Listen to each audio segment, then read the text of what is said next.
La propagación del coronavirus a nivel mundial ha provocado que el deporte frenara sus actividades en todas las disciplinas.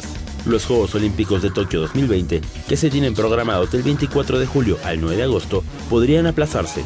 Hasta el momento, solo se contempla retrasar los Juegos y no cancelarlos, como ha ocurrido en 3 ocasiones.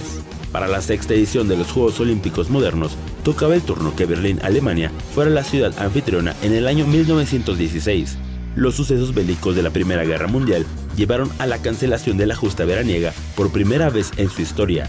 Años más tarde, Tokio había sido elegida para albergar los Juegos Olímpicos de 1941.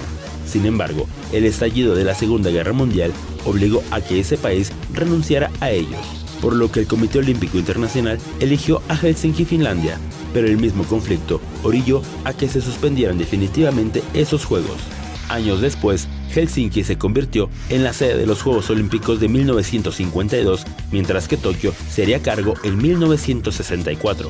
La tercera ocasión ocurrió en 1944. Londres, Inglaterra, también tuvo que suspender la celebración de la justa olímpica por la Segunda Guerra Mundial, que duró hasta el año 1945. En esa época, el continente europeo pasaba por una de las peores situaciones en su historia, por lo que se decidió anular esa edición. Andrés Brito, 21 Noticias.